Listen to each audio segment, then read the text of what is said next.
Welcome to the federal Andhra Pradesh. ఆంధ్రప్రదేశ్కు దక్షిణ కోస్తా రైల్వే జోన్ ఒక వరం లాంటిది. ఎన్నో ఏళ్లుగా దక్షిణ కోస్తా రైల్వే జోన్ కోసం ఎదురు చూస్తున్నారు. ఆంధ్రప్రదేశ్ విభజన సమయంలోనూ రైల్వే జోన్ విశాఖ కేంద్రంగా ఇస్తామని చెప్పేసి అప్పటి ప్రభుత్వం హామీ ఇచ్చింది. ఆ హామీ ఇప్పటికీ నెరవేరింది. సోమవారం నుంచి ఆంధ్రప్రదేశ్లో దక్షిణ కోస్తా రైల్వే జోన్ కార్యకలాపాలు మొదలయ్యాయి. ఇప్పటి వరకు విశాఖపట్నంలో ఉన్నటువంటి వాల్తేరు డివిజన్ రద్దయి అదే స్థానంలో విశాఖ రైల్వే డివిజన్ వచ్చింది. ఆ తర్వాత Guntakal railway division, Vijayawada railway division, అలాగే గుంటూరు రైల్వే డివిజన్, మొత్తము ఆంధ్రప్రదేశ్లో ఇప్పుడు 4 రైల్వే డివిజన్లు ఉన్నాయి. ఈ 4 డివిజన్ల డిఆర్ఎంలను కొత్తగా ఏర్పడినటువంటి దక్షిణ కోస్తా railway zone general manager Sandeep Mathur పిలిపించి వీళ్ళతో ప్రత్యేక సమావేశం ఏర్పాటు చేసి మనం రైల్వే జోన్కు సంబంధించి కొత్తగా కొన్ని గైడ్లైన్స్ రూపొందించబోతున్నాం. అప్పటి వరకు గతంలో ఉన్న గైడ్లైన్స్ మాత్రమే ఉంటాయి. ఒరిస్సా రాష్ట్ర సరిహద్దు అయినటువంటి ఇచ్చాపురం నుంచి అంటే తమిళనాడు సరిహద్దు వరకు ఏపీకి సంబంధించి ఈ 4 రైల్వే డివిజన్లలో కార్యకలాపాలు కొనసాగుతూ ఉంటాయి. అప్పుడు కొత్త గైడ్లైన్స్ వచ్చేంత వరకు పాత గైడ్లైన్స్ను కొనసాగించాలని చెప్పేసి సందీప్ మాథుర్ అధికారులను ఆదేశించారు. ఈ రైల్వే జోన్ వల్ల ఏంటి ఆనందం, ఎందుకు రైల్వే జోన్ మీద అంత గొప్పగా చెప్పుకుంటున్నారంటే, రైల్వే జోన్ రావడం వల్ల స్వతంత్ర నిర్ణయాలు రైల్వే జోన్ అధికారులు తీసుకునే అవకాశం ఉంటుంది. అంటే ఉదాహరణకు ఉద్యోగాల నియామకాలు జరగాలి. రైల్వే జోన్ నుంచే ఎన్ని ఖాళీలు ఉన్నాయో ఆ నోటిఫికేషన్ ఇచ్చేసేసి ఉద్యోగులను తీసుకోవచ్చు. ఆ తర్వాత కొన్ని కొత్త రైళ్లు వేయాలి, ఆ నిర్ణయం తీసుకోవచ్చు. లేదా కొత్త రైల్వే లైన్లు వేయాలి, అదే నిర్ణయం తీసుకోవచ్చు. కొత్త బోగీలను ఏర్పాటు చేయాలి, ఆ నిర్ణయాలు తీసుకోవచ్చు. అంటే ఆ జోన్ వరకు స్వతంత్రమైన నిర్ణయాలు తీసుకునే అధికారం రైల్వే జోన్కు ఉంది. దీనివల్ల అట్లాగనే రైల్వే స్టేషన్లలో అధునాతనమైన సౌకర్యాలు, ప్రయాణికుల కోసం ఏం చేయాలన్నా కూడా ప్రతి నిర్ణయము జోన్ నుంచి తీసుకునే అధికారం ఉంటుంది. కాబట్టి జోన్ ఏర్పడటం వల్ల ఆంధ్రప్రదేశ్కు మంచి జరిగిందని చెప్పేసి చాలామంది కోరుకుంటున్నారు. ఇది ఒక మంచి పరిణామం. ఇక ఆంధ్రప్రదేశ్లో ఈ 2-3 రోజుల నుంచి జరుగుతున్నటువంటి పరిణామాలు, ఈ పరిణామాలు తెలంగాణకు వెళ్ళడం, ఆంధ్రప్రదేశ్ తెలంగాణల మధ్య చిన్న స్పర్ధలు చోటు చేసుకోవడం, ఆంధ్రప్రదేశ్ ఉప ముఖ్యమంత్రి పవన్ కళ్యాణ్ గారి ఫోటోకు చెప్పులు చూపించటం, తర్వాత ఆయన రాకను కూడా హైదరాబాదులో తెలంగాణలో వ్యతిరేకించడం, ఆయన పార్టీని వ్యతిరేకించడం, ఇవి జరుగుతున్నాయి. అయితే ఏపీ ఉప ముఖ్యమంత్రి పవన్ కళ్యాణ్ జనసేన పార్టీ నేతలతో హైదరాబాదులో ప్రత్యేకంగా తెలంగాణ వాదులందరినీ పిలిపించేసేసి, తెలంగాణ రాష్ట్ర నాయకత్వాన్ని పిలిపించేసేసి సమావేశం నిర్వహించడానికి నిర్ణయం తీసుకున్నారు. ఆ సమావేశానికి అనుమతి కావాలని చెప్పేసి అక్కడి రాష్ట్ర ప్రభుత్వాన్ని కోరారు.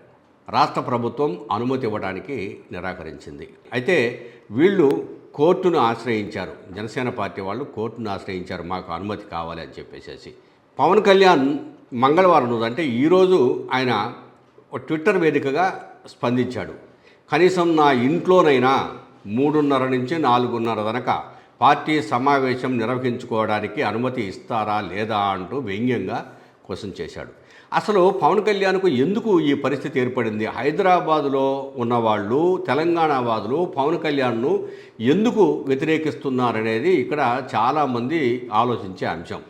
ఆయన తెలంగాణ వాళ్ళ దిష్టి తగిలి ఆంధ్రప్రదేశ్లో కోస్తా తీరంలో ఉన్నటువంటి కొబ్బరి చెట్లన్నీ ఎండిపోతున్నాయని ఒక సందర్భంలో ఒక మాట మాట్లాడాడు. గోదావరి జిల్లాలో అన్నపూర్ణ అంటారు. రాష్ట్రం విడిపోవడానికి కూడా కారణం గోదావరి జిల్లాలో పచ్చదనం. ఆ శాపం తగిలేసినట్టుంది. ఈరోజు గోదావరి జిల్లాలో మొత్తం కొబ్బరి చెట్లతోటి, తెలంగాణ నాయకులంతా అంటారు కొబ్బరి చెట్లతో చాలా ఆనందంగా ఉంటుంది, మీరు ఏమంటుందని పచ్చదనంతో చాలా బాగుంటుందండి. ఈరోజు కొబ్బరి చెట్లు ముండలు కూడా లేవు, అంత దిష్టి తగిలింది కోనసీమకి. దానిని తెలంగాణ వాదులంతా తీవ్రంగా వ్యతిరేకించారు. ఇటీవల కాలంలో ప్రొఫెసర్ నాగేశ్వరు ఢిల్లీలో అమిత్ షాను కలిసి మాజీ ముఖ్యమంత్రి వైఎస్ జగన్మోహన్ రెడ్డిని అరెస్టు చేయాలి అని పవన్ కళ్యాణ్ కోరినట్టుగా ఆయన సొంత యూట్యూబ్ ఛానల్లో ఒక వర్షన్ చెప్పుకొచ్చాడు. దాని మీద జనసేన పార్టీ నేతలంతా భగ్గుమని నాగేశ్వర్ అబద్ధాలు చెప్తా ఉన్నాడు, ఇట్లాంటి సహించడానికి వీల్లేదు, ఏమైనా కూడాను ఆయన అరెస్ట్ చేయాలని చెప్పేసి ఆయన మీద కొన్ని కేసులు పెట్టేసేసి గందరగోళం చేశారు. ఇప్పుడు నాగేశ్వర్ను తెలంగాణవాదులంతా ఓన్ చేసుకొని ఆయన సమర్థిస్తున్నారు. అట్లాగనే 2 రాష్ట్రాల్లో ఉన్నటువంటి జర్నలిస్టులు కూడా ఆయన నిష్పక్షపాతంగా విశ్లేషణ చేస్తాడు, అటువంటి వ్యక్తి మీద ఈ విధంగా కేసులు పెట్టి వేధించడం, ఇబ్బందులు పెట్టడం ఏంటని చెప్పేసి అందరూ వ్యతిరేకించారు. ఈ అంశంలో కూడా తెలంగాణవాదులు పవన్ కళ్యాణ్ను అక్కడికి రావడానికి వ్యతిరేకిస్తున్నారు. అసలు ముఖ్యమంత్రి ఉప ముఖ్యమంత్రిగా ఆంధ్రప్రదేశ్కు పనిచేస్తూ మీరు హైదరాబాద్లో మీకేం పని, రాష్ట్ర విభజన జరిగిన తర్వాత మీరు పాలకులుగా ఉన్నప్పుడు హైదరాబాద్లోనే ఉండాలి కదా, అక్కడ చూసుకోవాలి కదా పరిపాలన వ్యవహారాలు, పొద్దున్న లేచిన కానీ ఇక్కడ ఏం పని అనే ఒక వాదన కూడా, అంటే సీమాంతర వాదన కూడా బయలుదేరింది. ఈ పరిణామాలన్నీ కూడాను ఇప్పుడు రాష్ట్రంలో రాజకీయ పరిణామాలను అట్టుడికిస్తున్నాయి. పవన్ కళ్యాణ్ ఒకవేళ ఇవాళ రేపట్లో తెలంగాణలో తన పార్టీ సమావేశాన్ని నిర్వహిస్తారా లేదా అనే అంశం మీద కూడా అందరూ ఆసక్తిగా చూస్తున్నారు. ఇక మూడో అంశం ఆంధ్రప్రదేశ్లో గత ప్రభుత్వ హయాంలో జరిగినటువంటి మద్యం కుంభకోణం. ఈ మద్యం కుంభకోణానికి సంబంధించి ఇప్పటికే చాలామందిని విచారించారు. సుమారు 30 మంది వరకు అరెస్ట్ చేశారు, వాళ్ళకి బెయిల్ వచ్చినాయి, అయిపోయింది. అయితే ఇటీవల మాజీ ముఖ్యమంత్రి వైఎస్ జగన్మోహన్ రెడ్డి గారి పిఏ కె నాగేశ్వర్ రెడ్డిని 2 సార్లు సిట్ వాళ్ళు పిలిపించి విచారించారు. మద్యం కుంభకోణంలో జరిగినటువంటి లావాదేవీలకు సంబంధించి నీ ప్రమేయం కూడా ఉంది కాబట్టి నిన్ను విచారిస్తున్నామని చెప్పేసి అంటున్నారు. 2 సార్లు విచారించారు కాబట్టి 3వసారి కూడా విచారిస్తే, లేదు 4వసారి విచారిస్తే అరెస్ట్ చేసే అవకాశం ఉందేమో అనే ఒక చర్చ కూడా జరుగుతుంది.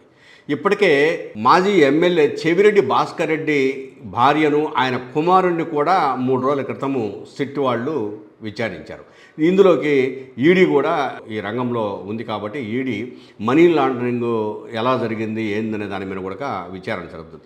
ప్రధానంగా ఈ 3 అంశాలు. ఈ 3 అంశాలతో పాటు ఈరోజు మంగళవారం రోజు మధ్యాహ్నం మాజీ ముఖ్యమంత్రి వైఎస్ జగన్మోహన్ రెడ్డి క్యాంపు కార్యాలయానికి అమరావతికి చెందినటువంటి రైతులు, ఒక 3 గ్రామాల రైతులు వచ్చి కలిశారు.